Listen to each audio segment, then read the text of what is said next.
现在这里还有2台电脑，我上面都有贴一张白色的小纸条做记号。这个都是客户当时应该是升级电脑完之后，或者他买新电脑，然后这些就是我就用低价把它回收。当然我回收好之后不是再送去电脑资源回收商了，我会把零件都拆出来可以用的分类好，下次如果有客户维修要用到这一种零件，我们就可以应用。当然也可以拿来做检测的备用零件。现在我们来看另外一台电脑，这台电脑客户他是说开机没有办法正常开机啊，那他其实有提出3个问题，我们先来看一下哪些问题哦。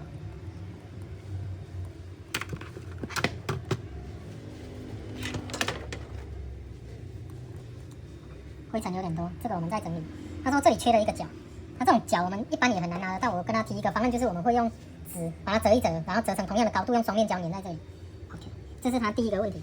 第二个问题是说，前面这个音源孔它插耳机，现在就是没有声音，但是我就跟他说，那你插后面就可以了。他说他插后面又不方便，所以我跟他说去那个音响行买一条音源的公母线，去买公母线是最便宜也最简单达成的。他说他不要，那我就跟他报，那只好换一个新的机壳，或者是外接喇叭，或者是外接音效卡。客户最后他说他考虑看看。好，那不管了，我们现在后面的线已经接好了，先检查它不能开机的问题，启动电源。好，电源已经进来了，看一下画面，画面点亮，那再看是不是不能开到下一个画面。哦，它出现这个画面，这个画面就是读不到开机档，或者是读不到硬碟，所以我们现在来看一下它的问题是什么。我们先重新启动电脑，然后按键盘的 DL。现在到它的 BIOS 这边，先看一下有没有抓到硬碟。诶，它是有抓到硬碟的呢，那就剩一个可能就是是不是硬碟坏掉了？怎么判定是不是硬碟坏掉？很简单，你准备一支问 P1 的开机随身碟，把它插到后面，然后呢把它设定就是随身碟开机。好，已经插好了哦。那我们现在再重新启动一次电脑。技嘉的话，按 F12可以选择开机的界面哦。我们选到这个随身碟模式，然后开机进去之后就可以侦测它是不是有问题。好，我们现在来看一下已经开机完毕了。我们选到这个工具列这边有一个是可以检查硬碟有没有故障。这边很明显，这个硬碟的状态稍微放大一点。这里我们可以看到，它这个是固态硬碟10选 256GB 的固态硬碟，状态这边都是显示是好的，所以它不能开机的问题，研判应该就是系统故障。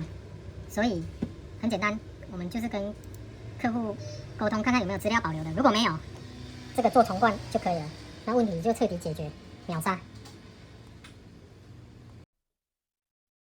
还有多余的时间，我们现在把这2台做迅速的分解，看有哪些零件可以用的。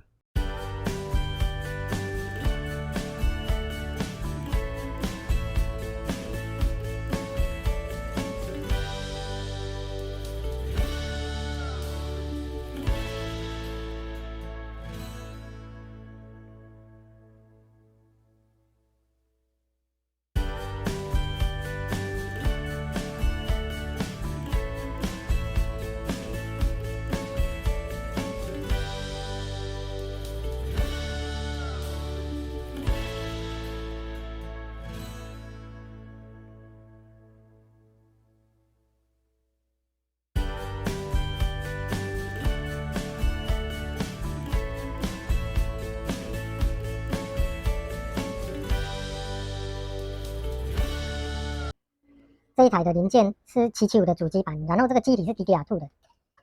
那我评估之后觉得，这个可能真的是太旧了。你看 ，DDR2 2G， 2只就4G 嘛。那这个太旧的情况之下，零件都老化不堪使用了，都超过15年了，所以这个我们就放弃。它现在可以用的零件就这些。华擎的这个主机板板载 CPU， 这个是4核心的，我现在在更新它的 BIOS， 所以这个没有问题。它有搭一个 DDR3 的记忆体。电工器这个要测试，1、2、3有3颗硬碟，我们也要测试，然后连这个显卡。现在全部零件我都已经检查完毕了，2台主机总共回收200块钱，其中有一台是很旧的零件，这些我们就不拆装了。这些零件我再卖给下一家，可以回收100块。我们来看一下最终的结果，看能不能把回收2台电脑的200块钱给赚回来。有3颗硬碟，这3颗硬碟我们刚检测完，有2颗是故障严重的，没有办法使用，这2颗500G 的都不能用，一个 Hitachi， 一个 Toshiba 的，所以这个资源回收的话，这个一个是20块钱，这个320G 希捷的，这个是好的。如果以行情价来讲，这个好的大概是100块吧。显卡这个也是好的，这个大概网络上拍卖的话是150。这个是华擎的板载 CPU， 型号是 Q1900M， 有一条 DDR3 4GB 的记忆体。这个主机板它是好的哦。我们先把记忆体跟主机板分开来算，4GB 的 DDR3 目前行情价大概是150吧。然后主机板这个的话，行情价大概是可以差不多是在700块，雅虎拍卖那里。然后再加上这个电源供应器，这个测试过没有问题。这个拍卖网站大概是150块，所以这些零件全部加一加的话，可以用的这些好的零件全部加一加的话，也差不多是在1000块左右。所以呢，以成本而言，我们是赚800块。但是如果这些零件是用于维修的，如果能卖出去或在维修的过程可以替换零件的话，那利润就不错了。刚刚回收整理好的，像主机板，我都会像这样子打包好，并贴上记号，显卡、记忆体都会把它收好。虽然我们回收就只有几个零件，但是这个积少成多的力量是很恐怖的。不要小看这些零件，慢慢几个这样回收。像一些客户不要的线材，这个我都会回收。有印表机的啊，有这个笔电的啊，这种变压器也是蛮多的。那你平常要用的时候就会很用得到。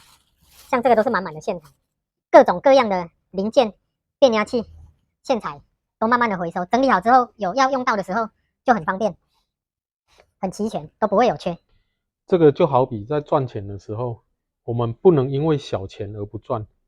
有时候像这种小颗电池，它可能一颗6、7块，稍微大一点的一颗10块，或者像水银电池一颗20、30，像这种小钱我们还是要赚，还是要卖哦，因为这个积少成多的力量是很恐怖的。当你渐渐的越卖越多的时候，小的金额越累积，它就会变成很庞大的金额。你日积月累，1天10天的累积，1个月10个月的累积，1年10年的累积，这个金额就会由小而多，越来越庞大。接着你再拿着这个大笔的金额，然后开分店，1家10家，10家100家，日积月累，然后你就可以变成世界首富。虽然听起来很像天方夜谭，但是你好好经营，搞不好你就是下一个世界首富。好，今天影片就到这边，喜欢的请点赞、订阅加小铃铛，谢谢收看，再见。